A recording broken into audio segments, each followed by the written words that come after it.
Bill, what a sexy sweater you have on. It's so good. I definitely was very Oh, enthused by Bill's wonderful hoodie. oh wow, even Perfect, better with an unk. right? It's perfect for this month's book. So we are, of course, discussing Tristan Strong Punches a Hole in the Sky by Kwame Mbolia. And I'm very excited to discuss the book today. Thank you, Bill. Bill has the cover and everything. Um, because Bill has physical books. I read a lot of digital books, so that's no beautiful covers. Karen, excellent. So I just want to preface as we get into this, I'm not going to be asking you, do you think this book is steampunk or not? It's definitely a steampunk adjacent read rather than a traditional steampunk book. But it's one that I think plays with a lot of interesting ideas that are relevant to our interests as steampunk readers, is definitely getting into some topics that we have seen in some other previous reads, like Black God's Drum by P. Jelly Clark, and even the wonderful Dr. Marvelous Jin's Odd Scholars by B. Cherise Moore. I have to always pause and think about the full name of that book because it's such a wonderful title, but a real mouthful. So, we have touched on some of these things before, but today we're going to talk about this wonderful young adult read. Um, Bill and I chose this book months ago. We had no idea what would be happening in the world in February when we picked this book last year in like September or August. We just do not have a crystal ball that allows us to prognosticate. So this wasn't chosen with an eye to being pertinent or relevant to anything happening in the world right now. But I do think this book is pertinent and relevant to current events, and that an understanding of what's going on right now in the news is helpful for reading the book. That said, we're not going to really talk about the current political situation or current events. I just wanted to acknowledge that a little bit before we dive in to the discussion. So, to get us started a little bit into discussing this book, wonderful story that it is. Of course, even though it's one of my favorite reads, none of you are required to also like it. So, if you did not care for the book, it is okay. I will sometimes ask you why you didn't like it, but it's all right. We don't all have to like the same things. But this is a very character-driven story. There's so many amazing characters, from our principal character, our protagonist, Tristan, to all of his chums he meets along the way. And so my opening question for all of you as we get started is, who was one of your favorite characters in the book? Who did you really relate to? I mean, I'm definitely doing an homage to Brer Fox right now. So I clearly have some preferences, but Cindy Joy, will you get us started? Who was one of your favorite characters in this month's book? So one of my favorite characters. I've read like 3 books since then. It's either I don't get the book done on time or I get it done so early that I have to like Yes, pull it yes, out of my. So, right. but one of my favorite characters was the raft pilot. Oh, yes, Inanna, I think, right? You Yes. know, I can't hear her. Is it me or Um, Oh, I I can't can hear hear her, but I can't hear her very well. Maybe it's Cindy just is me. quiet, though. Well, Cindy, she is I'm quiet, I'm quiet. quiet. Well, you're that's quiet. oh Okay, okay. So I will yeah. concentrate. So the raft. So really the supporting cast on the raft Yes. are my favorite characters. The pilot, the bunny, the princess they pick up along the way. I just love the side characters. I think they're really great. They're fantastic. Absolutely a great cast of side Guy God characters. that gets mad and goes and shoots fire at people. I mean, it's full of really great characters. Absolutely. A But, fantastic cast. but yeah, probably the raft pilot is at the top of the list. She's a fantastic character. I love the way in which she will often take him to task and brook none of his nonsense. She's just No, not going no. to do that. Yeah. Yeah. Yeah. Ronald, you're up next. Who is one of your favorite characters from the book? Well, my favorite character was Gum Baby. Gum Baby, yes. I mean, when I first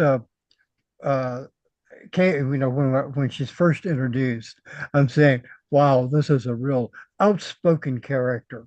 But that was a very mild thing to say about her because she's quite obnoxious, quite abrasive, very very full of herself, Mhm. and I I brightened up every time that she came, stuck her nose in it, let us say.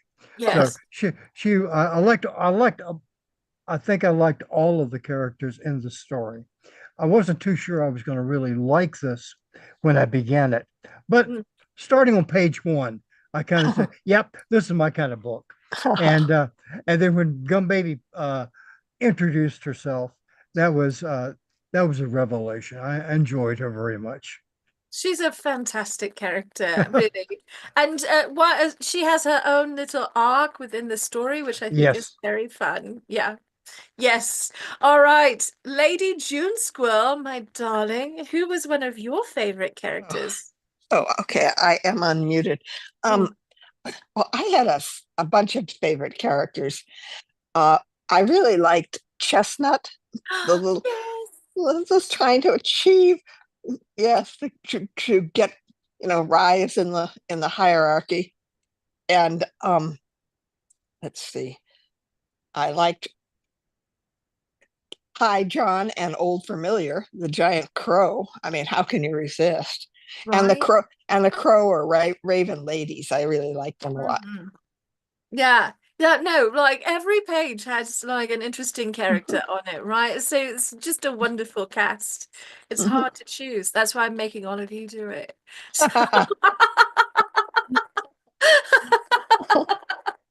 Oh, all right. Thank you, Lady June Squill. Chuck, my darling, who was one of your favorites? And it's all right to repeat, everyone. We're allowed to love the same characters. Yeah. Well, I have, well, thank you again for organizing, you and Bill. So first off, but when I was one of my earliest memories was having my mom read me the stories of Uncle Remus with the Brer Fox and Brer Rabbit and Brer Bear. And this was Yes. an amazing revisit to them and see how the Briar Patch turned into this huge magical place that was, I mean, that's how I imagined it when I was a kid, that Briar Rabbit got thrown into the briar patch and he was safe. And I'm like, how did that happen? And this explains, it's magical and it helps and it morphs and it does, it's alive. But so I just wanted to say this is I really enjoyed this book because of that. But my favorite character, I guess, would be other than Tristan, because he was, very smart and very, he could always come up with a solution when things were the worst, and how he developed through the story, how he learned how to deal with his pain and his hurt and his frustration, and actually, grew, as a Yes. character. He's very well developed. But I really like Gum Baby too. The sass every five, just when everything was getting the most horrible thing ever, wham, sass out of nowhere. It was awesome. No, she's wonderful. She's a Mhm. wonderful character. Every sap attack just was a moment of levity exactly when we needed it, but also very bracing. When things were getting dire, there's nothing like having a little friend who's like, no, we are going to power through with audacity. Yeah, Gum Baby is a fantastic character. Yeah. Indeed. Thank you, Chuck. All right, Karen, my darling, who was one of your favorite characters? Yes.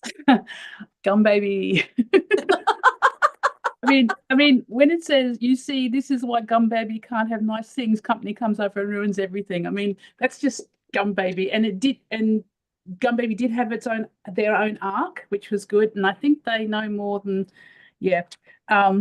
But yeah, it's hard because it's a story about storytellers and there's so many good characters. But yeah, like you said before, Gum Baby, every time it came in, it was just lit up the room and made me feel good and just, yeah. She's Gum Baby, Team great. Gum Baby. It's good. And Sab Attack is clearly the best attack. So thank you, Karen. All right, Kelsey, my darling, who was one of your favorite characters in Also very much Team Gum Baby. Her introduction horrified me a bit because I grew up watching the old Twilight Zone reruns. And I was like, oh God, is this like a Talking Tina character? But it was so much better. And I love how she was allowed to be funny and gross and very full of herself, just being 10 inches of sass and absolutely disgusting with the sap attack, but so funny. But the thing that got me the most is whenever she would get words wrong, but in a way it was right. I'm gonna butcher how to pronounce this, but when instead of precautions, whenever she's talking about pre-coffin, I was just dying reading that part. I just thought that was so cleverly written. But I don't know, she's one of the more, even though she's hilarious, she's such a feminist character because she's allowed to be herself fully, and I just really enjoy that about her. Yes, yes. And as Bill says, malapropisms for the win. That is Yes. such a wonderful part of her character. I would say, I've read the book with my eyeballs, but before book club this time, I listened to the audiobook, which is something I've been doing a bit more as reading and then listening. And the audiobook narrator is very good. And his approach to doing Gun Baby is just worth the listen in itself because he does a great Gun Baby and he nails all of her little signature ways of mispronouncing words. It's Gosh. absolutely stunning. You Yeah. might have to look into that for my boys because I think that they would love her to pieces. Yes. Well, and in good news, at least here, my library had it as an audiobook and I was able to get it fairly quickly through the library. So, Yeah, we'll be looking fingers into that. crossed. So, Yes, fingers crossed. Jim, hello, Mr. Collette. Welcome back, my friend. Would you please share who one of your favorite characters was in the book? Well, I guess it's favorite in a backward way. It'd be Gum Baby, but not because I loved her so much. I just thought, you're the most obnoxious little rat I've ever heard. But I kept thinking, I know people like this who are never wrong, who they get everything, no matter what happens, it's not their fault. And yeah, and the sap attacks were just all over the place. But I guess I identified more with Chestnut Mm. because I love maps and I loved how she could create these maps that would help them get along. And also, she's kind of a minor character, but she's not, So I guess I felt closer to her. But yeah, Gun Baby clearly just takes the story over anytime she's around. Right, if this were a film or a play, she's a real scene stealer, right? She comes Right. into any scene and you're just like, but what is Gun Baby going to do? Is it going to is it going to upend everything? Almost certainly. But and we're going to laugh. Yeah, yeah, I absolutely. mean, it kind of reminded me a little bit Shakespearean. You know how Shakespeare will, in the worst tragedy, will have throw this character in to kind of create a little bit of levity. And so Yes. I saw that as part of Gum Baby's role. Is no matter how grim it's going to get, Gum Baby's going to do something goofy or funny, and to help you Yes. kind of get through some things that could have been really horrible without her. I think that's a really important observation, and that's a huge part of her role.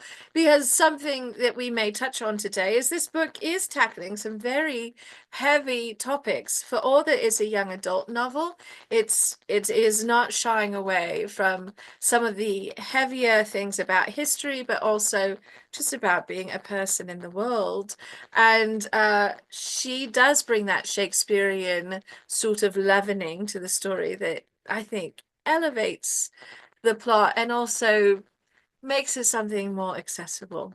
So, all right. And hello, Terry, Jessica, Laura, and Alicia. Thank you so much for joining us. So happy you're here. Of course, Laura, I have to call on you because I know you love young adult fiction. This is a wonderful young adult novel. Who was one of your favorite characters in the book? I did love this book. I loved it so much. I already read the first sequel too, and I have the second one. So, uh, And the second one is really good too. So you can recommend it. Good.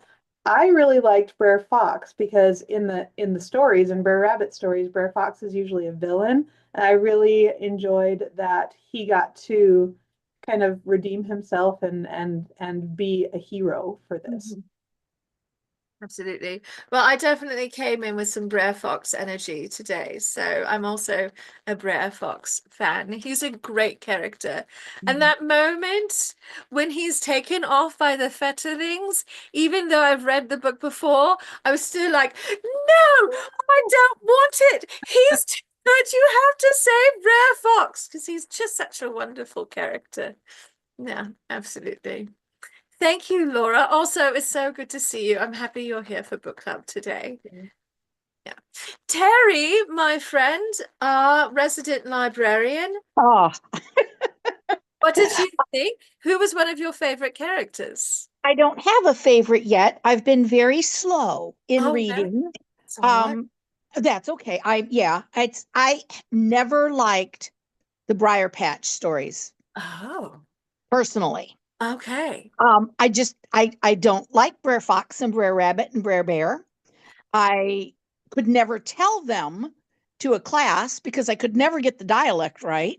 Hmm. Maybe that's why I didn't like them so much. But I'm seeing I really didn't like Gum Baby from both the Anansi and the Brer stories. So I'm gonna have to give it a lot. I'm gonna speed up on my reading here. Yes. I was very thrilled when it came out because I could hand this book to the kids in my library and they wouldn't go, oh yeah, another white kid.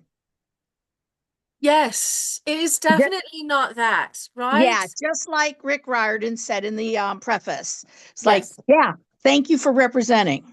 Absolutely. And I think the preface is really lovely for this book. Yep. And I don't know if I'll have a question properly, but I would love to go from this question to talking a little bit about the diaspora stories that we're having here. And with the acknowledgement that not a one of us is a member of that particular diaspora, but I think that in the past, these stories have been presented in a way that makes them a little bit very niche and sometimes really based on a lot of harmful stereotypes.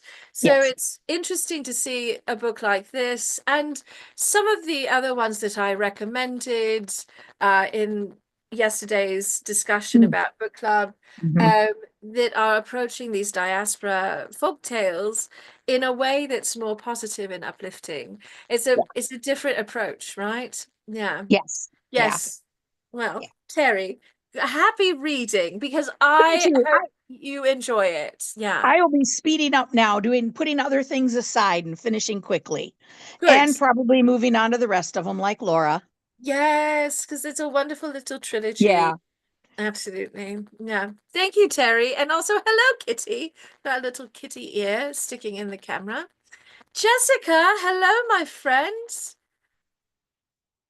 Hello, it's so good to see you and all So these good to wonderful see you. smiling faces. Thank you. So I am like Laura. I have really appreciated Brer Fox and Oh, his ability to be redeemed as his felonious character.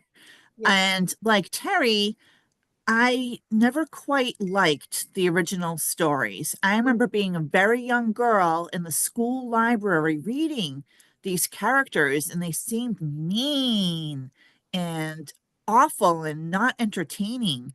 And I remember there were words in there I just couldn't identify with. And I don't even think they're in the school library anymore. So, Terry, I think that's a good thing if they are, but they're they were written in a way that now we have to be more sensitive to it, because our culture has changed and grown and is hopefully growing more. Yes. But the redemption of Brer Fox from, the villain to this person, to this character, really trying to give us all to save people and sacrificing himself was just a wonderful switch of character traits that I appreciated. Absolutely. I love the way they shifted that. Or the way Kwame and Mbalia shifted that in this story, in the way all of these sort of wonderful folkloric characters become heroes, generally speaking. Of course, there's a villain of the story, but a lot of heroes who were previously billed as villains, it's lovely to see them take on this heroic role. And of course, Brad Fox is just very lovable and a fantastic character. So I'm happy to see some more Brad Fox love. Alicia, my friend, you clearly have a kitty companion helping you be here today. But what do you and your dear feline friend consider one of your favorite characters from the book? I think all of the characters were kind of interesting. I mean, so there's two. So I just found Chestnut just so adorable. Just so adorable. But so with Gum Baby, it's like this. So there's the Old Country Buffet. I opened both restaurants in this area with the same group of people. And one of the cooks in there was named Derek. And he would do that Gum Baby voice all the time. He was hilarious. He was from, because there were two of them. I think he was from Virginia, and Christopher was from Mississippi, or vice versa. I don't remember. But we would come in the kitchen and we'd just say random stuff, like, hey, we're gonna go, out to wherever. We're gonna go to Mr. Goodbar and get hammered, which you should never do because it's a really bad college bar. And we would say stuff like that, and this Gum Baby voice would come out of his mouth. So reading the book, that was what I heard, and that's the face I heard. So it just made me laugh that much more, because we spent for the 2 years that we all worked together, we would go in the kitchen and just say random stuff just to make him do the Gum Baby voice, because it was so funny. I love that. And he was pretty much the adult that, it was like, can we talk? Sure, let's go to the car. Oh, yes. Come sit next to me and we'll dish. Yeah. Yeah, he was the shift uncle I love for that. us. So yeah, it was really, for me, reading the book, that was sort of what was in my head and just made me laugh that much more. Yeah. But yeah, Chestnut is just so adorable. Chestnut's a wonderful character. I'm so happy that Chestnut was taken care of and that shown a lot of love, because I would have been very upset otherwise. Chestnut is too sweet for this world.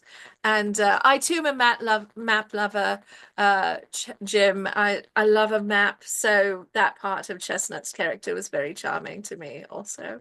Yeah, great characters. So this is, I think, as much as it's got a very strong plot, we've got subplots, we've got a lot going on in this book. The plot is really a massive driving force, but the characters are a huge component of this story and making it magical and making it, for me, the characters really drove the plot more than just like making sure these incidents happen. It was all about the character choices. That said, the plot is absolutely handling some challenging topics. We come into this story from the very first, and we know that our pivotal character is mourning the loss of his best friend, and they're middle schoolers. So his best friend was a child, right? And it's always hard to start a story with child death. But more than that, we're looking at some topics around the diaspora, the African diaspora, sort of with generational trauma around slavery. All of these things are part of the story. And so one of my questions for all of you today is, what is a moment you found that was very profound for you at a personal level, sort of emotionally resonated for you with some of these heavier topics? So it's sort of like, let me reframe the question in a way that may be easier to pass. What was a moment in the book that reflected a very strong emotional resonant moment for you in your life that you just really related to? Since I'm bringing in a very heavy question like this, I think I'll torment Laura first. Thanks so much for that. You're welcome. Okay, well, I'm not sure if this is exactly what you're asking, but That's all right. towards the end, when he's speaking to the slave ship, when Tristan's speaking to the slave ship, and it's now a ghost ship, and all of the heroes and all of the gods have tried so hard to forget it and to not ever mention its name, and it just wants to be remembered, and just knowing that when you remember bad things that happen, it's less likely that they repeat, whether Yes. it's in history or in your personal life. You have to, remember and learn from the bad things that happen. So that was super powerful for me. So I think that's exactly the kind of answer I'm looking for, Laura, to be honest. So you got the memo, you answered my weird question. Thank you very much. But also, I find those moments in this book to be such a beautiful way of navigating these very nuanced and complicated topics, these painful topics in history.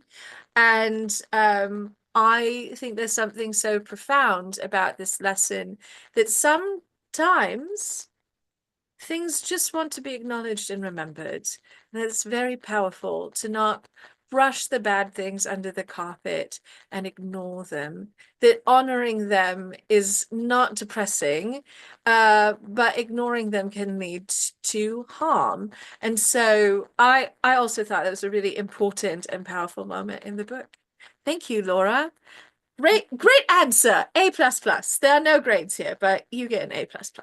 So, Karen, you're an author. So you bring your own authorial insights to anything you read. So, for you as an author and a reader, what was a really profound moment of emotional connection for you with the story? Having attended 2 funerals while I was actually reading this book.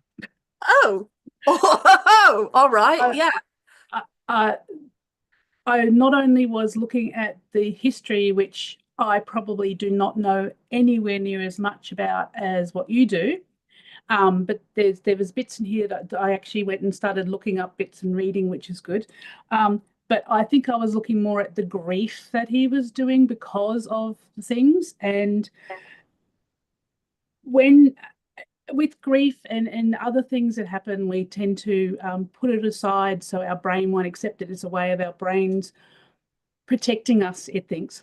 But the thing is, if you don't face these things, it goes on. Like, I have PTSD because of something in the past. So that's probably why I was looking more at the personal side. Mm-hmm.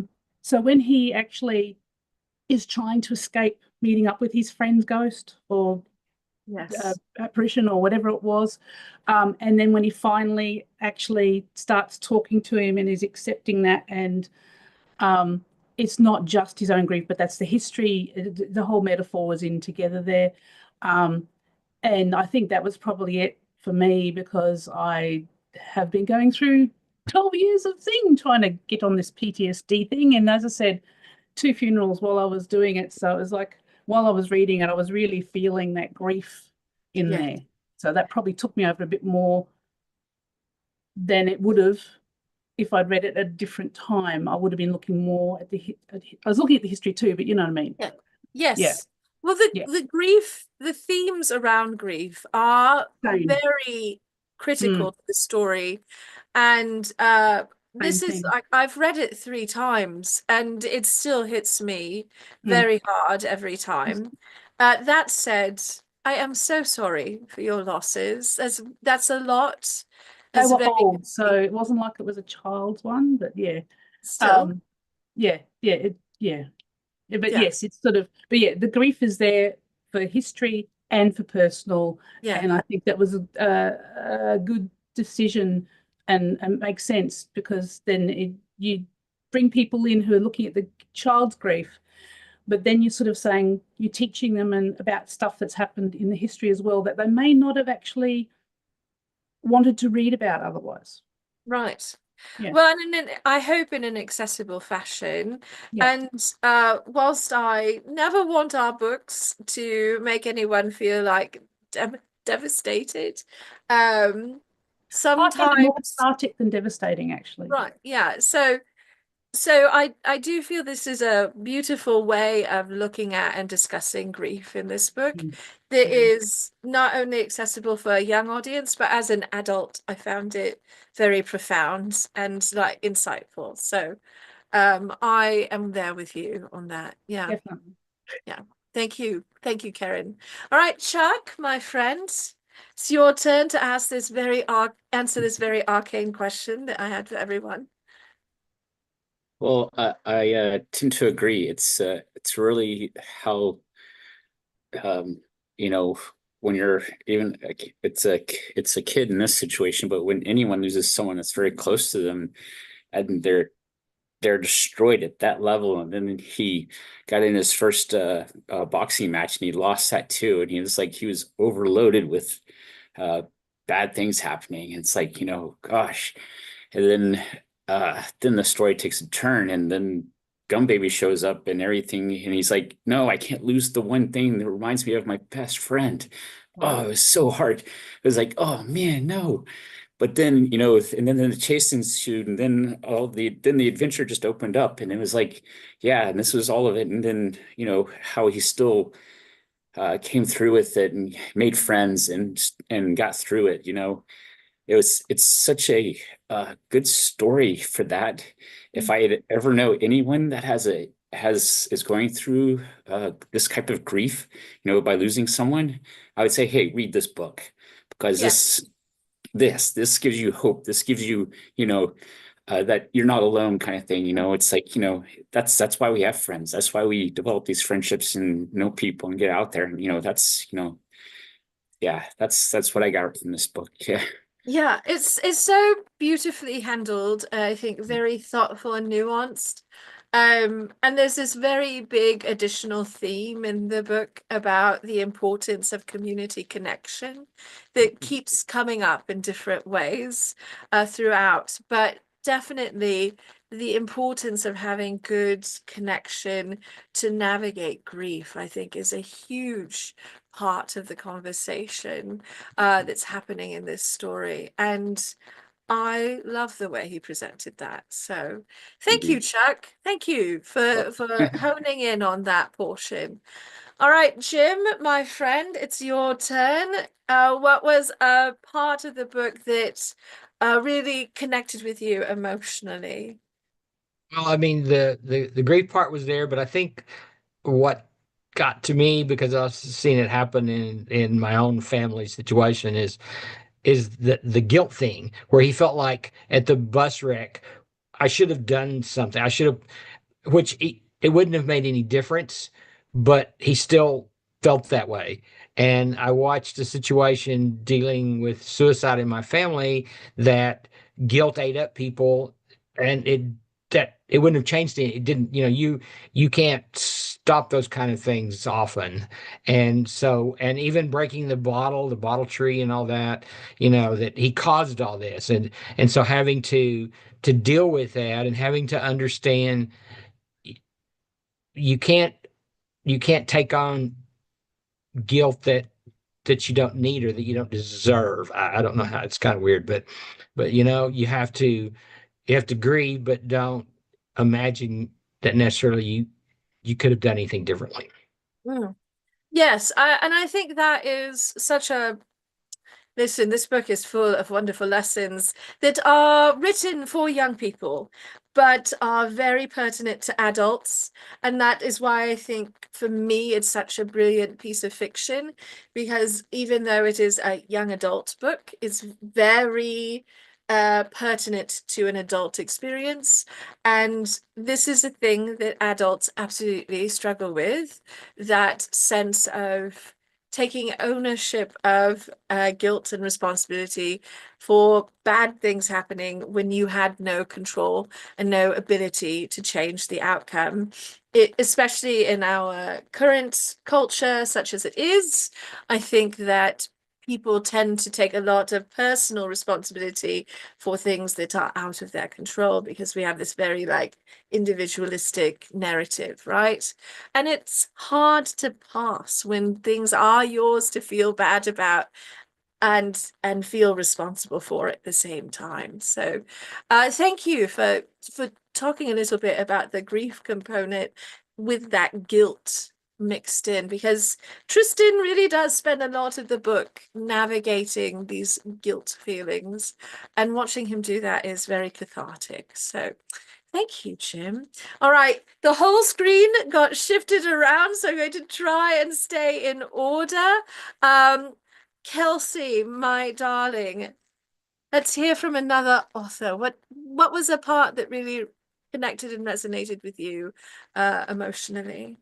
I think Tristan's whole arc with aside from dealing with grief, breaking generational curses and dealing with generational trauma was beautifully done, because and I understand it's a generational thing, but I was ready to throw hands with both his grandfather and his dad over dealing with situations. And like, yes, they were boxers, and yes, Tristan has a talent for it, but maybe this is because I'm a mom too. I don't force my kids to be in things. Like, oh, I have a hard time with that. But like, I loved how Tristan talked about when he was going to see his counselor about getting to sit there, play video games so that like he can talk about his feelings, but they've got that nice buffer in there so he can talk about it in a way that's comfortable for him. And I love how Tristan is so smart talking about how grown-ups just don't want to talk about anything. And this theme repeats as soon as he's brought into the other world. And I just love the moment where he just starts naming things as he's telling stories. And I just thought that was so beautifully done. It was several moments for me with Yes, that. Like just the yes. whole generational trauma, all of that. I thought that was so good. Yeah, no, really, honestly, this is, I'm going to, normally I maybe try and keep less of my heart on my sleeve about books, but as I was sharing on Blue Sky, this is probably the book that I've given away the most as a gift in the last 5 years. So I really do love it.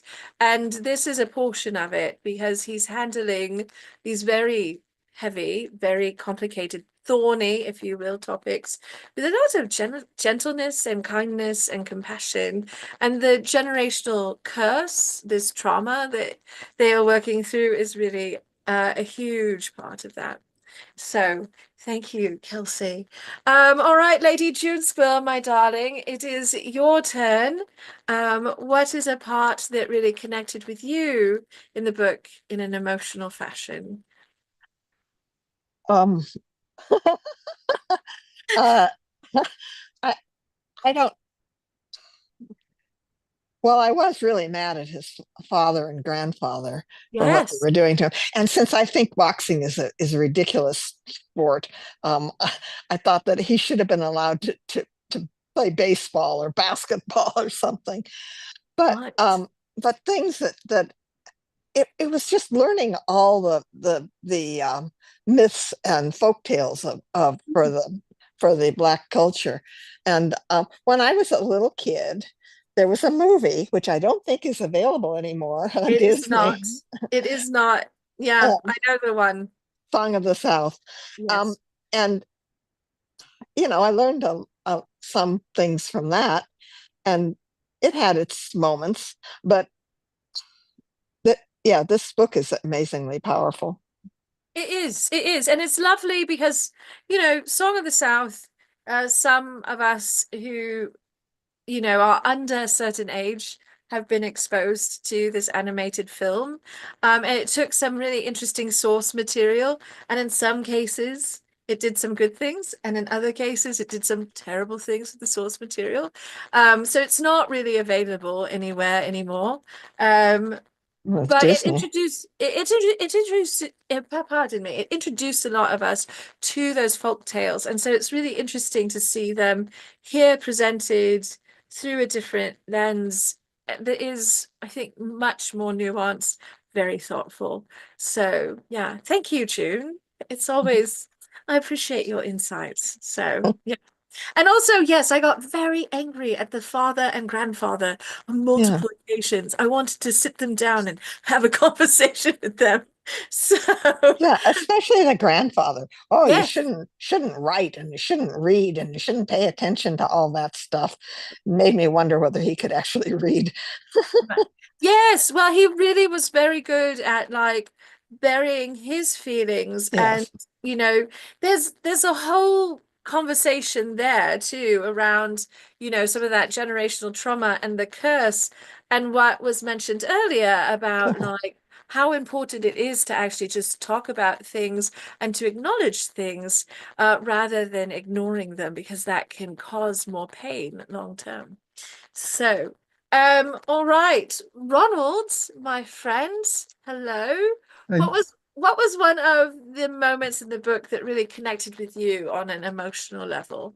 well, emotionally, I think because I'm feeling the Tristan's grief right from the very beginning, Mhm. and the way he keeps going back to it all the time, and when finally he does something other people can't do, he uh, he sees his friend, he talks to his friend, and Yeah. that is, I don't want to say it's a relief to him or whatever, but it does ease him. He gets something. He gets some kind of a revelation that other people can't experience, and that I thought was very emotional, and I really appreciated that Yeah, in it's the book. beautiful. Mhm. Thank you, Ronald. It is such a beautiful, it's beautifully handled. It's such a beautiful Mhm. moment. And again, even though this is a young adult novel, many of these moments feel very adult Mhm. and like very pertinent to a grown-up audience. Mhm. Right, yeah. Well, one thing I'd like to say, a comment that was made about the grandfather. Yes. Uh, yeah, because I also thought that the father and the grandfather were being a tad unreasonable. Mm-hmm. But it was interesting.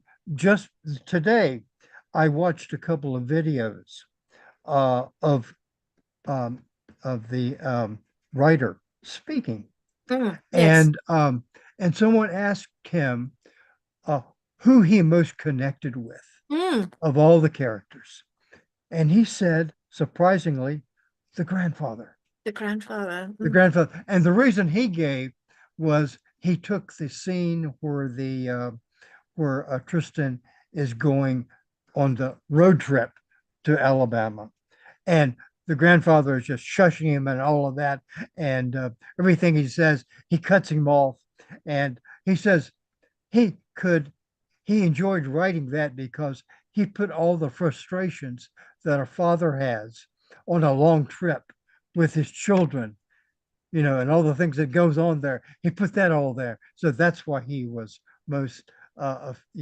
he he was in had a great deal of feeling for that character. Yes. Oh, I love that. That's a wonderful bit of insight.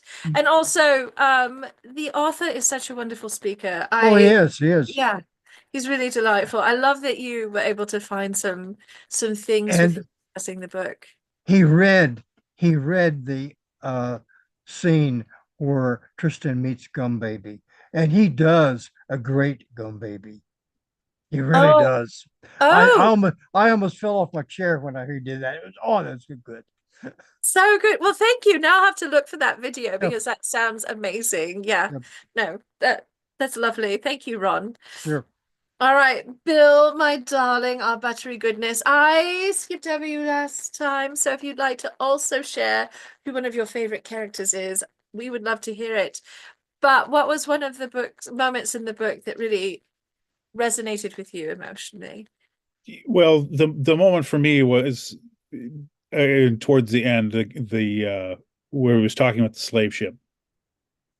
That really struck me. That was a really powerful moment for me.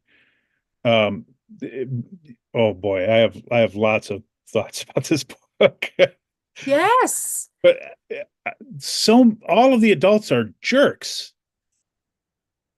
It's amazing how, everybody is they all blame him for tearing the hole in the sky, and okay, it was his fault, but it was an accident. He was trying to stop Gum Baby Right. from stealing that book, and things happened. And but nobody ever gives him the benefit of the doubt, even a smidge. Yes. And I found that kind of frustrating that nobody was willing to take anything he said as nobody believed him about anything. Yes. And that was super frustrating to me. And also, as we've discussed before, kind of the situation in general, mirroring much of current events, I found really stressful to read it. So Yeah. I did enjoy this book a lot, but I found it a really stressful read for many reasons. Yes. And I have a hard time picking a favorite character because there's so many interesting characters and so creative. The villains minions were really amazing and so evocative and Yes. just full of admiration for Mr. Mbalia's writing. This is an amazing book. It's a real gem of a book, in my opinion. Clearly, I have a very strong opinion on this. But also, yes, we've got some great comments here too about the adults and how they never take responsibility. They expect him to take all this responsibility. And Terry shares that children's books often make adults the bad guys, and there's a whole, I think, important conversation around why that is, because kids are often like frustrated with adults, right? So they need a space to have that frustration. Yeah. But something that is, I think, really good for all of us to ponder and to think about in the context of this story is that often, certainly here in North America, a young Black boy is never going to get the benefit of the doubt from society and will often be assumed to be at fault. And no one will give him an opportunity to defend himself or to share context, or even just assume he's 12 or 13. Of course he makes mistakes. That should not be a big deal. And I don't want to sort of linger in that space too much because I'm trying to do my best not to take us all the way into discussing current events. But I think that that's a really important bit of context to keep in mind.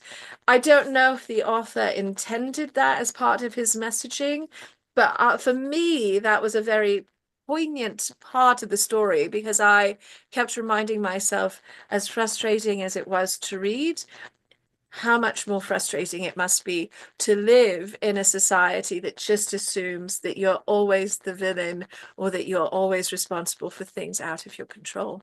And it's so frustrating to read, right? So just to imagine that as part of real life is kind of overwhelming. So thank you, Bill. I'll try and remember to bring you in. But also, if you have a question for everybody, as you are co-host, just say the words and you will be thrown to the wolves or maybe to the foxes to answer your question. Yeah. I know how to do the raise your hand thing. So if Good. I really need to jump in, I will. Excellent. All right. Thank you, Bill. Okay, Jessica, my friend, what was a moment that really resonated with you at an emotional level in this book? So while reading this book, my family endured a terrible tragedy, which I'm in very big grief about. So the point at the end of the book, where towards the end, where Tristan and Eddie are on the bus together as in and Eddie's in ghost form, and Tristan wants to say something, and Eddie says, "I know, I'm gonna miss you too." That did it for me. So powerful. Pardon me. I'm just Yes. tearing up thinking about it. Oh, I It's was such a crying. powerful Yeah. moment. Very profound. Yeah. It's that feeling if you've had a loss, and we're all old enough that I'm pretty sure every one of us has had a loss, that when you've had that experience, there is this part that just you want to express your longing and how you're going to miss the person, and they're never quite the right words, are there? So that was beautiful, just so poetic. Jessica, I am so sorry for your family's loss and grief, and you don't have to go into it. This is a very public forum, but my heart goes out to you, and I mean that sincerely. So thank you. All right, Terry, I don't believe I've asked you yet, and I am going to ask people to help me because the room did get switched around. So you're not in the order I was calling upon you in. So I'm going to do my best to get everyone. But Terry, what was an emotional, like a really profound emotional moment for you in the book? Being only in the done with the first quarter of the book. Yes. It's that the women, the mother and the grandmother, didn't step up for him. Oh, yeah. They let the men bully him. Mm. That's what has struck me that way the most. But I can tell more things are coming, and I have my box of tissues. And it is as hard as it is to think about the situations where you're automatically assumed to be wrong. It's very difficult to watch. Mm.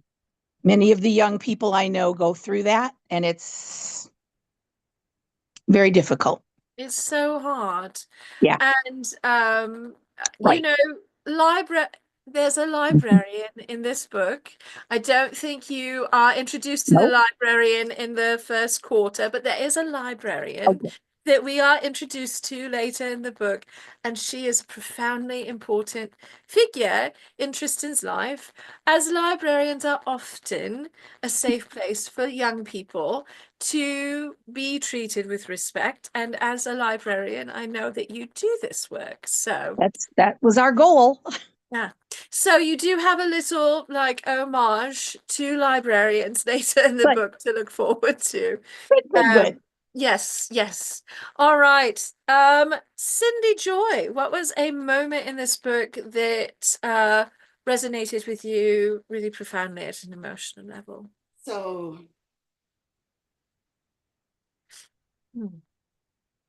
the grief, really. Yeah.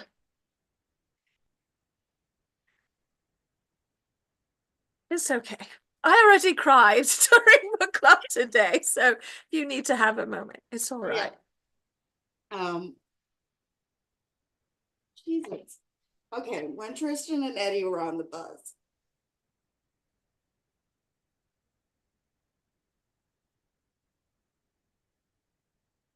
Did you like type it for you? No, it's such a moment. It's so powerful. I cried so much, but it really reminded me of the Zoom call I had with my sister before she passed, where I put together a folder of pictures and we just talked through the pictures and we talked and talked. And my other sisters kept coming into the room and say, "You've been on long enough." And she was like, "Go away." I was like, she only had a couple days left, and yeah. Yes. And all of that time is so precious, and being able to remember together is such a gift. It really is. It was like, I don't want to talk about death. I don't want to talk about, it's just, reminisce and catch up. And Yes. And you won't get to do it again, so you want to savor every moment. yeah, you really do. So that and the having too much responsibility laid on you at too young an age. Yes, So, yes, yeah, absolutely. when I was 10 years old, my parents took my two older sisters on vacation for 2 weeks, and the sister that was a year younger than me went to Girl Scout camp, and I was left home alone. Well, I might have been 12. No, 11 or 12. And I was left home alone with my sister Margaret, my brother Joe, and Heather, who was still in diapers for 2 weeks. Were you the eldest? Were you at risk? You were, oh my goodness. Yes. I was the third oldest, but I was the oldest one home. They took the two older sisters with them. Right. So you were left in charge of everybody remaining at 12 or maybe 11. I think it was 11. Yeah.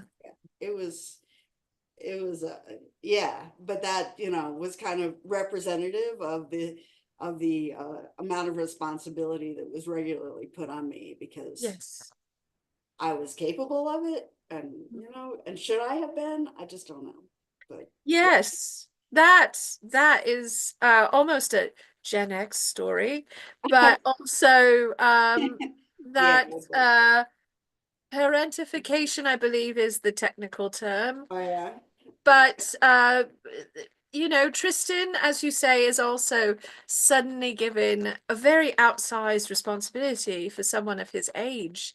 And I think this happens a lot in young adult fiction, where suddenly you have a 13-year-old saving the world, or even a 15-year-old saving the world, and you're thinking, well, should we really be Percy asking? Jackson. Right. Yes. That book we don't Katniss. talk about anymore. Right.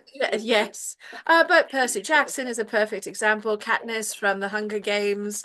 All of these young people. It's a All on tradition. you. You got to save the world. You got to take Yes. care of your family. The chosen one trope and all of that.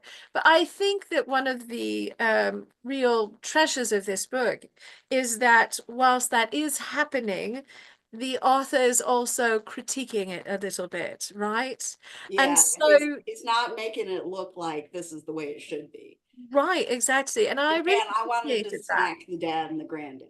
Yes, yes. Oh, I had some compassion for them, certainly. Yeah. But at the same time, I liked what Terry said about how the mum and the grandmother, was that Terry? All the parents. Yes, yes. We're not really standing up against this sort of like, dynamic that was happening between the grandfather, the father, and our wonderful Tristan. So there's a lot of nuance. He's made to feel like he's supposed to do all these things. He's supposed to, and yeah, and I feel lucky that my father broke the generational thing. That's so good. Because because there was a tradition in his family that the eldest son always became a medical doctor. And he was actually in medical school when he was like, you know what? I want a job that's 40 hours a week. And I go home at 5 o'clock every day and I'm with my family. What? Yeah. And that is what he did his whole working life was and he would come home for lunch and he would be home at 5:15 every day. And my grandfather, just when he was in his 70s, was still working like in excess of 60 hours a week. That's wild. And my dad, I mean, when my dad, I'm talking too much. When my dad was 10, his mother died. And his dad, to deal with his grief, it was during World War II. And he was of an age that he should have gone to World War I, but he was in medical school. And so when World War II hit and his wife died, he joined up and was like in charge of the mobile army surgical hospitals in the European arena. Yes. Yeah. And so he basically, and he like sent my dad and his siblings off to live with the maiden aunts in the country. and you know, missed this great big gap, you know, didn't help him deal with the grief. Sent a pregnant nurse home as his new wife. It was, and that Cindy, was the grandmother I knew. Cindy, there's a whole like Thornbirds moment happening It's a here. whole- yeah, and so the book I'm reading now also has the dynamic of a child being given too much. It's a really good book. It's Starling House. Starling House. All right, I've heard of it. Thank you, Yeah. Cindy. And Anyway, I am not cutting you off because I'm not interested, but I am going it's time to move on. I'm going to move. But thank you for sharing. And yes, and also apparently this was the book club we needed hankies and tissues for. Yes. Which I wasn't expecting, but that's all right. That's all right. I don't know why I wasn't expecting it with I the mean, top. I cried so much when I was reading the book. I don't know why I thought I could just get through book club with a shiny face. Same. I don't know. It's all right. Yeah. Thank you, Cindy. You're welcome. All right, Alicia, I believe it is your turn to face this emotional, you know, gambit I'm putting everyone through. So what was one of the moments in the book that resonated with you profoundly? Like 80% of the book. His parents. Oh. Yeah. But we've hashed that. One of the other moments that like I kind of liked was when Tristan gets the gloves. Yes, the gloves. And starts to work out like, okay, I am a good boxer. I know what happens. Okay, I got this. Where despite their negativity, which is what he really needed, was, you know, to say, look, you got the skill, but you couldn't get out of your own head. Because I've been in tournaments where it's like, yes, you know, so I really liked that moment in the book where he's like, oh wait, I am actually a good boxer. Okay, I can do this. Yeah. Yeah. Fuck you. Honestly, it's a very, you know, there's so many, the book has a wonderful like emotional topography. Yeah. But for all of the heavy things, there are also these wonderful uplifting moments. And I think that's very important to navigate these kinds of topics. You have to, you know, leaven the heaviness with some joy. But I love this particular arc where Tristan starts to realize, I am good, I am capable, I can do this thing. And we see that with Gun Baby, and we see that with Chestnut too. And even with our pilot, Inanna, you know, they're all having this revelation that, oh, I am good at things. Yeah, and like as the story continues and he realizes too that, wait, I am a storyteller. That's my jam. Yeah. So how do I use that skill to solve what I'm in? And he does, you know, and I think that's why the moment with the ghost ship is just so, you know, it just kicks you in the face because of that, because he's sort of on this journey of, oh no, wait, I'm good. I got this. Yes. Yes. I understand why I'm here. I understand why this was given to me.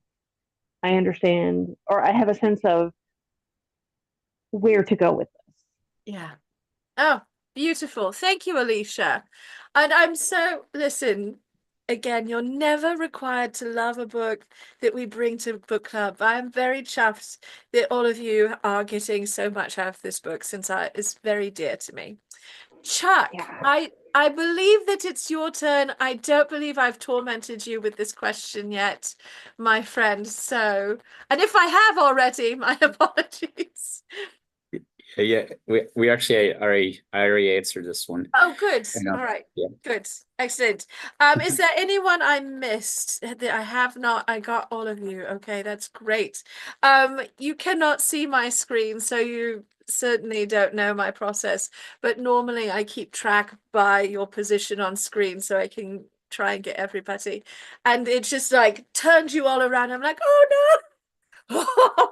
So, we've talked a little bit about, you know, we've talked about our favorite characters, such a critical portion of the book because the cast of characters is so vast, and I think they're all very beautifully rendered. So even a very small secondary character never felt like a caricature or two-dimensional or wooden to me or like a placeholder.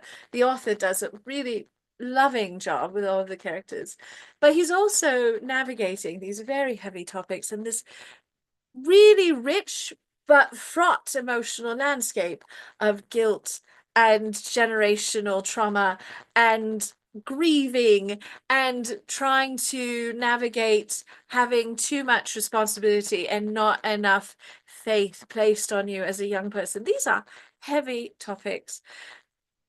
But it's also a book of sort of joyful storytelling. It is about the power of stories. Not only is it a wonderful story itself, but the principal character, Tristan, is coming into his own as a storyteller. And there are many moments in which he tells different stories throughout the book. So I'm curious if you had a particular story that you loved out of his series of storytelling moments, or if there was a moment of storytelling that, like Karen, inspired you to go and do a little bit of research about that thing so you could know more. So I know there are not an infinite number of stories, so this is you can answer either part of the question, either a favorite story or a thing you went out to learn more about. So Chuck, since you were so kind, I'm going to start with you, my friend. Right. So I don't actually recall the stories he told, but what the story when he was telling and the all the dust people came up and they were in the last country, I guess you call it, in the mountain country, where he was telling the stories and the and he forgot and he stopped telling the story, but one of the creatures that he created got out of hand, and then he had to think on his feet so quick and then create another story to have the shadow kids to come around to help, and he thought of a solution to that, and then got the whole entire the whole country in on that, because I don't know how he knew that would be something that would resonate with them, but it did. You know, it was such a very poignant way to work his stories. I love that. Yeah. And then he had to be reminded to, like, you know, let them go when he was done Yeah. too, which was great. It was great. Thank you, Chuck. Wonderful. All right, Jessica, you are one of our authors who's here today, and we love having our authors join us, as well as, you know, getting to read your books sometimes. But Jessica, as an author, what was one of the stories that you loved so much, or what was something in the book that inspired you to go out and learn more? So all the stories were so really beautiful in their own way. And I remember growing up with Paul Bunyan, being taught that in school. We didn't learn about these other heroes of history, heroes of folklore. Like I remember in one grade, we did a whole section on folklore, and none of these stories came up. So for me, I think Anansi is the one that I really wanted to delve into learning more about, the storyteller and the weaver, and very interesting way that that it was addressed in this book, and how I got to see all these legendary characters in a form that I never have learned about before. I thought that was Yes. really cool. I think, you know, Rick Riordan does a lovely job referencing that in his foreword to the book. But I I love a story that tackles the African diaspora folk tales that came to life here in North America, because they're really wonderful stories and they are not often taught in public schools. They're relegated or they're neglected, and they're such fun characters and fun stories. For every Paul Bunyan, there should be an Anansi story, right? He's just a fabulous character. So thank you, Jessica. I love that. Jim, my friend, hello, welcome back to your spot in the hot seat. So what was one of the stories that you particularly liked, or what was something that inspired you to go forth and learn a little bit more outside of the book?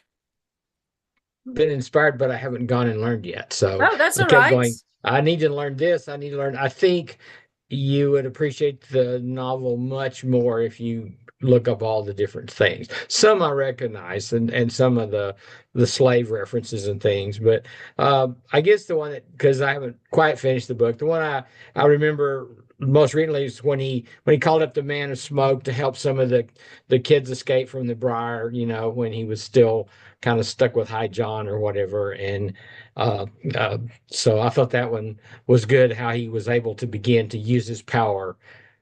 Because before he would kind of tell a story, as someone else said, he kind of get away from him, or he didn't really go. It was more story, and this was a story that made something else happen. Yes, yes, I love that.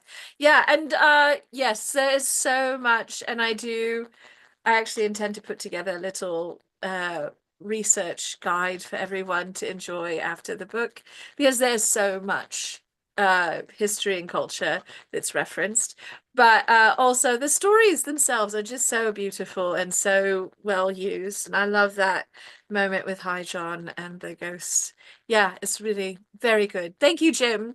Thank you. All right, Lady June Squill, I know you have a wonderful mango in your lap, so of course I have to call on you whilst you're giving your kitty some scritches. And what was the question again? Yes.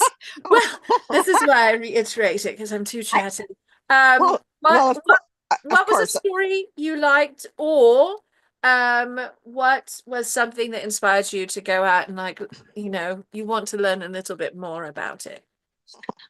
Well, I kept going out and checking Wikipedia about Anansi and even about John what Henry. Wait, Yes, yes, yes, the Hammer Man. yes, Yeah, yes. you know, I mean, I knew a little bit about that, or I thought I did, but I Right. didn't really.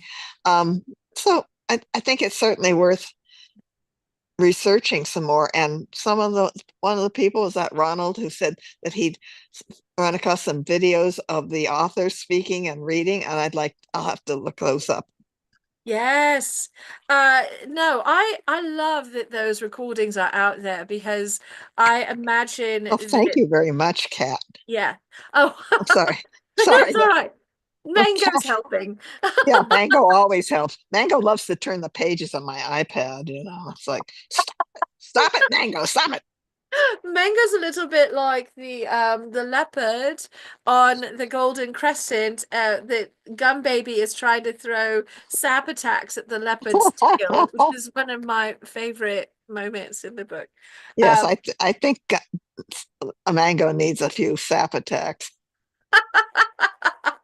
Thank you, Lady June Squill. All right, Kelsey, my friend, as an author, did you have a story that you particularly loved that Tristan told, or was there something where you're like, I have to learn more about this? I'm so curious. My favorite use of the storytelling motif was during the trial scene. I thought that was so beautifully written. And because I'd watched the Super Bowl recently, not necessarily of my free will, but I'm the only woman in the house, it happens. The halftime show, whenever Drake had smiled at the camera, all I could think of is Tristan doing that just as he's getting ready to start the story and just pulling in everyone. I thought that was beautifully done.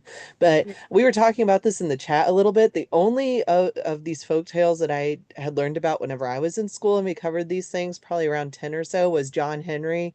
Mhm. And I know and I never can pronounce it right. Anansi. Yeah, Anansi. We learned some of those, and then when I was older, I knew some of that, but I didn't know the Briar stories. I mean, I know those character names, or I want to look up where the stories with Gum Baby, since I love her characters so much. But Yeah. the trial scene for me was just it for the storytelling. Oh, good. Yes. Oh, I know. The trial scene is, I think, where he's really starting to come into his own as a storyteller. So it's a very powerful use of this motif, and so much happens with it too. So it's really fun. Yeah. Thank you, Yes. Kelsey. Ronald, my friend, what was either one of the storytelling moments that was your favorite, or something that inspired you to go out and learn more? Well, I liked all of the stories, of course, because I just thought I love the technique when he goes into the story. That was really, really good. Really Yes. draws you into it. But I was familiar with a few of the folk characters, John Henry, Brer Rabbit, Brer Fox, but one I had never heard of, High John. Yes. I had just never come across that character. And so I said, what is it? Is it another name for, John Henry, or what is this? So Right. I went in and I started looking, and I found, a book that was published about his character and all of that. And so I'm going to get a copy of that and read it. But I read Wikipedia about it, and found out the different aspects and everything like that. And actually, I did that for several parts of the story. It would mention something, I would go out, and I do that when I read anyway. I just naturally, if it's something I know there's information on, I'll just stop reading, go find out about it, and come back again. So Yes. that's what I found with this book. So I'm going to get what I can on High John and get my background. Yes, he's such a fabulous character, and whilst he comes Mhm. in a little bit later into the book, Yes, yes. he's a very important character, and he was also one from folklore that I hadn't heard Mhm. about before reading these books. And so, yeah, he's a very curious, interesting folkloric hero, and I love getting introduced to these Oh, characters yes, through yes. such a beautiful story. Mhm. Yeah. And one other thing, I liked the subtle way the author shows you Tristan's progression, not only in storytelling, but all the accoutrements that go with it, his knowledge, because, early when he's first starting out, he'll say something, or it's like he's pulling something out of the air. And I thought, where do you get that? Mm. That is part of his ability as a storyteller. You just don't realize it as such yet. And I loved it when it finally struck me when he's at the Crescent in the palace, and there's an attack, and he immediately knows what he has to do, which is to arouse the statue. So is it Gum Baby he throws against the statue or whatever? He gets something, he hits the statue, and immediately the statue becomes alive and takes Yes. care of things. And I said, Yes. that's what's going on. So I love the way that was handled. Yeah, really beautiful moment. And poor Mhm. Gum Baby getting Yes, held to the yes. statue. What are you doing? Thank you, Ronald. Great insights. Thank you. Mhm. Karen, I'm going to pop over to another of our wonderful authors here with us today. Karen, what was either a particular story moment or storytelling moment that you loved, or something that you were inspired to go and learn more about? I was trying to remember the specific stories and I couldn't, but I think what I liked is the way it shows him learning to tell the story. So it's like watching a new author starting to come up and learn how to do things, and watching or reading how he gets his ideas and how he is using them to help like defeat the Fettlings and other stuff like that. And it was sort of visiting the oral storytelling that I believe was the thing that most of these stories were originally through oral storytelling. So it is very that sort of way. And I think that's the beauty of reading diversely, is it introduces you to these other stories and how these other stories are shared and the history. And so most of the things that were mentioned, I'd heard of. It wasn't like, oh, I've never heard of that. I thought, oh, I've heard of that. I don't know what it is because I don't have that background. So I went and had a look at a lot of those. And interestingly, where I'd heard a lot of the stuff was through white storytellers. And of course, you go back to the original and it's not the same, which I knew that it wouldn't be. And so it was interesting going back and seeing the original, which probably isn't even the original because it would have been from several generations of storytelling later. And I think that's why I love this book group, is because we do read diversely in different things, not just cultures and just everything, because I hope it fosters and encourages us to look at other stories and cultures and ways of thinking, and it gives us more chance of having empathy, which we really need at this point in time. And we won't say any more about that. No, but Karen, I think that's very well said, and I agree. And also thank you for the compliment. I will say that Bill and I do try very hard to put together an interesting reading list every year that's diverse in lots of ways. Because we want to try and hit a lot of different flavors of storytelling and a lot of different kinds of authors, because not one book is going to be everyone's cuppa, but hopefully we produce at least one book that really resonates strongly with everyone. So, and it's good because I don't have the background that you have, coming from a completely different continent and culture. I've been learning very interesting things. So thank you. You're welcome, Karen. Thank you. All right, Laura, I don't believe I've called on you yet for this question, so it is your turn. Okay. Well, you know me, I'm a sucker for folk tales and fairy tales and all those kinds of things. So I already knew most of the stories. You know, Anansi, Abiyoyo, John Henry, Hi John, all those. I read them to my kids when they were little. Anansi was one of my youngest favorite. We read all the Anansi stories over and over again that I could find. So, but I enjoyed all of them. And one thing that I didn't know a lot about was the Adinkra, you know, the symbols that the magical symbols that he gets. So I did a little bit of research about Adinkra, and it was pretty interesting. So. Oh, excellent. I love that. Thank you, Laura. Also, I love that these are stories you read to your children when they were small. I think that's so delightful because they're great stories. Yes, wonderful. Thank you, Laura. All right, Terry, it is your turn. I have not gotten to Tristan telling any stories yet, but because they've just brought Anansi in, and I loved using the Anansi stories with classrooms, Laura. I loved them. And as I was reminiscing, probably why I didn't finish the book, because I kept going back into my memory, it seemed to me that they probably were the beginning of the Cotton Patch, the Briar Patch stories. Many of the situations are similar. Yes. Except that the Briar Patch are a little darker because they're from here and a darker time. Yes. So I thought that was very interesting to me. Yeah, no, Terry, I would love to hear your thoughts after you finish the book, because there's definitely a connection in the book between the ways in which, that's why I keep talking about the African diaspora in particular, because there's also a divide between like what you consider like the origins in Africa and the New World stories, and the way that divide happens in the book is really interesting.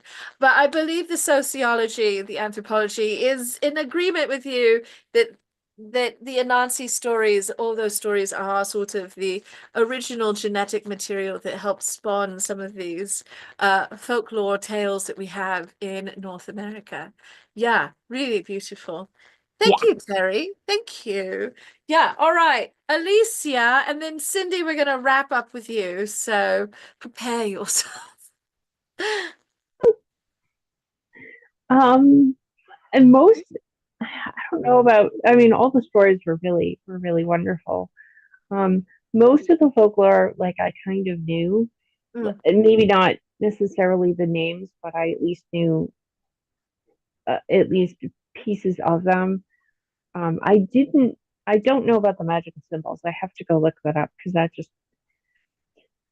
that's just a whole, I'm like, oh, what is this? This is interesting. But also the Briar stories, I never read those.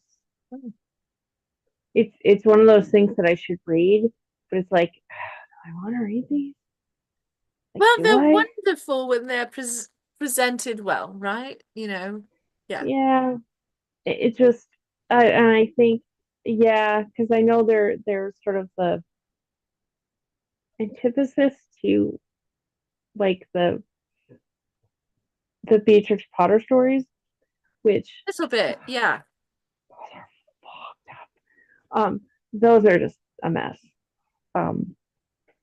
I think, but you know, hey, I thought Willy Wonka was fine until I read the book and went, oh my God.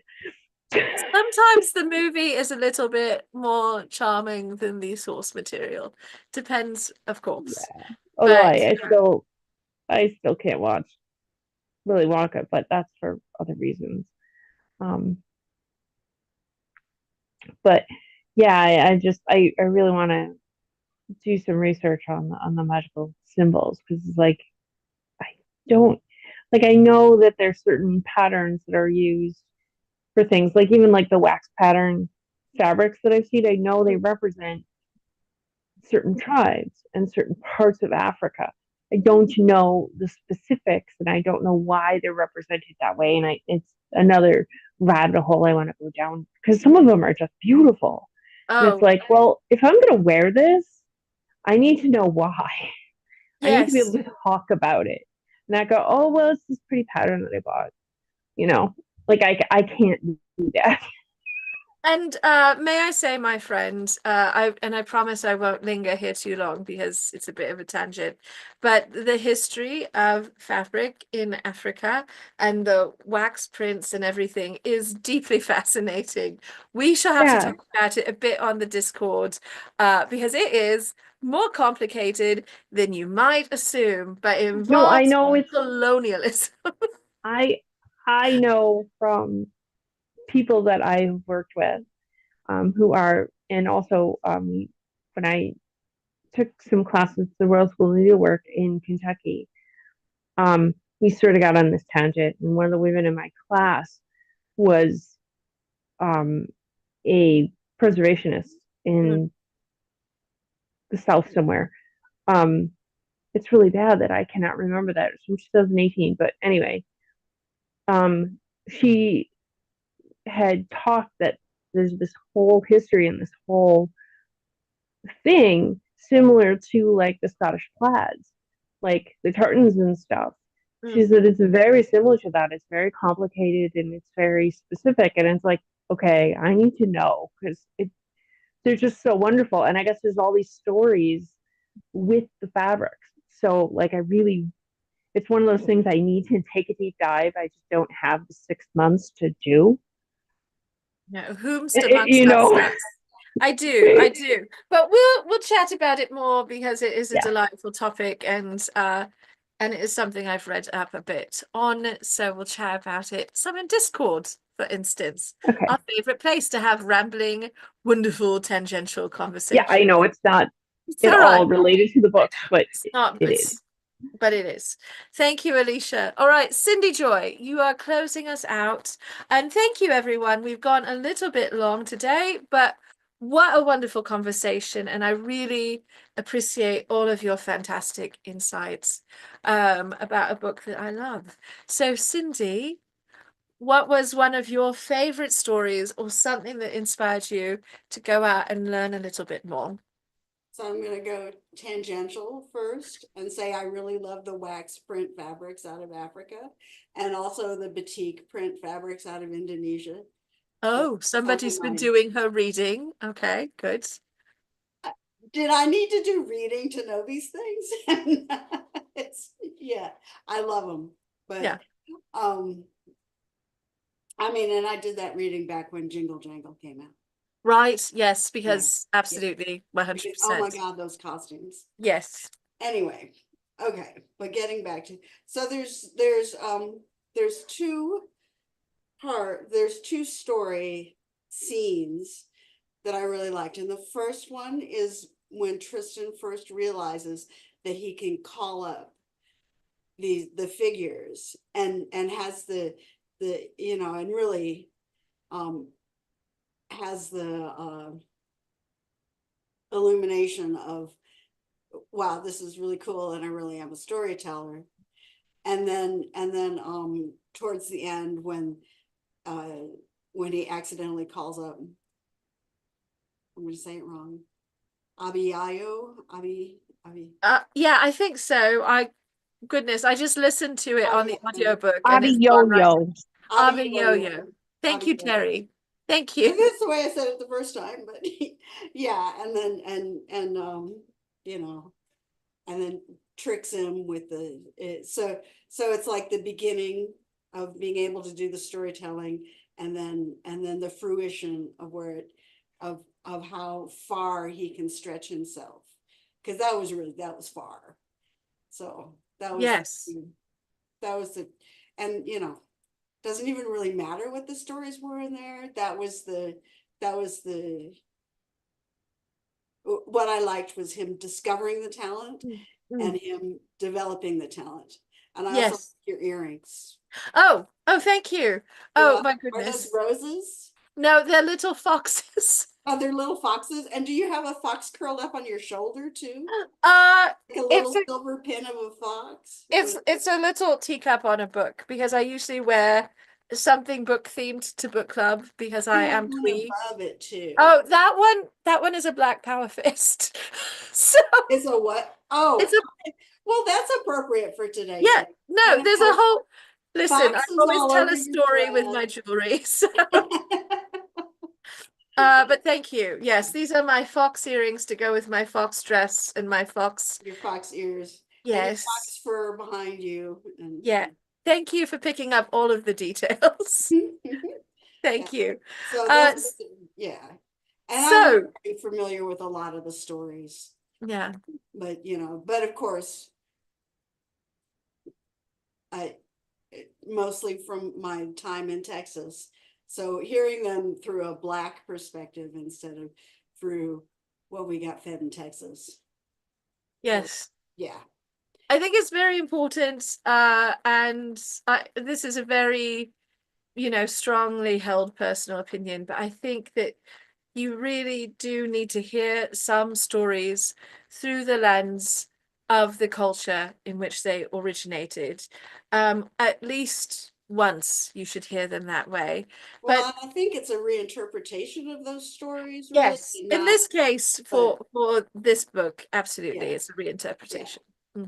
But yeah, but I enjoyed that aspect of it, the development of himself as a storyteller.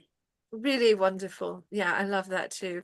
Thank you, Cindy, and thank you everyone. And also, yes, these are Jubbly Oomph pins, except for the top one is not. That's actually from a creator who is the person who created Tea Dueling out of England, Dr. Jeff. And so they did a fundraiser in the early like 2020, 2021, and I couldn't resist. So anyway, my darlings, we have had a wonderful, rousing, lively conversation today. Thank you all. And I must say, I'm so happy to have some returning friends from last month's book club. Thank you for coming back. I hope you will spend the year ahead with us because we have many fantastic reads to go. That said, we do not meet in March. I will miss you so much in March, but it is Wild Wild West Con next month, which is my convention that sucks me in the most, with the most work, the most preparation, and usually the biggest sewing builds. So for the next month, all I'm going to be doing is getting ready for Wild West Con.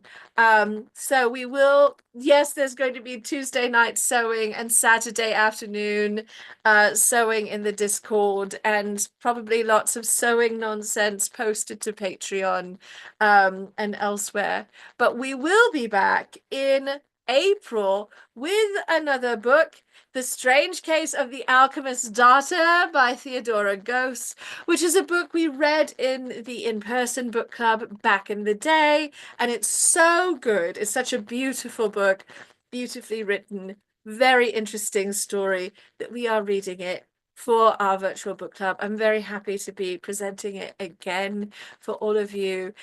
This is a much more steampunk read than Tristan Strong Punches a Hole in the Sky, but it still is sort of pushing the boundaries of what steampunk can be. And it is also very referential of a lot of things outside of the book. So there's some Easter eggs and some fun things to track down and figure out what they are referring to. I cannot wait to discuss this book with all of you. It's such a fun, juicy read, and you have extra time to read it because it's a little bit of a longer book. And I have to say, Bill and I do think about that. We usually put our longer book in April because we know you get a little bit of extra time to read it.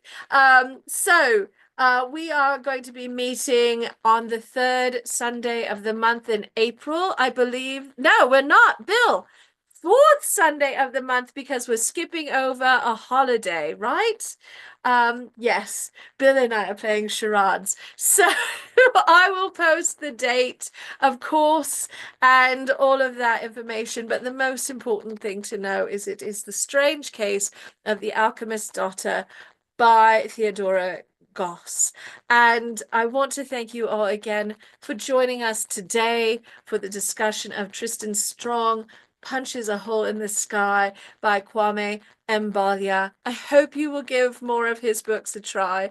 He has an imprint as well, so he's going to be publishing more fantastic young adult books, and I'm certain that he will bring the same care and thoughtfulness to his editorial process as he does to his writing process. So help me in supporting him so we can get more good books.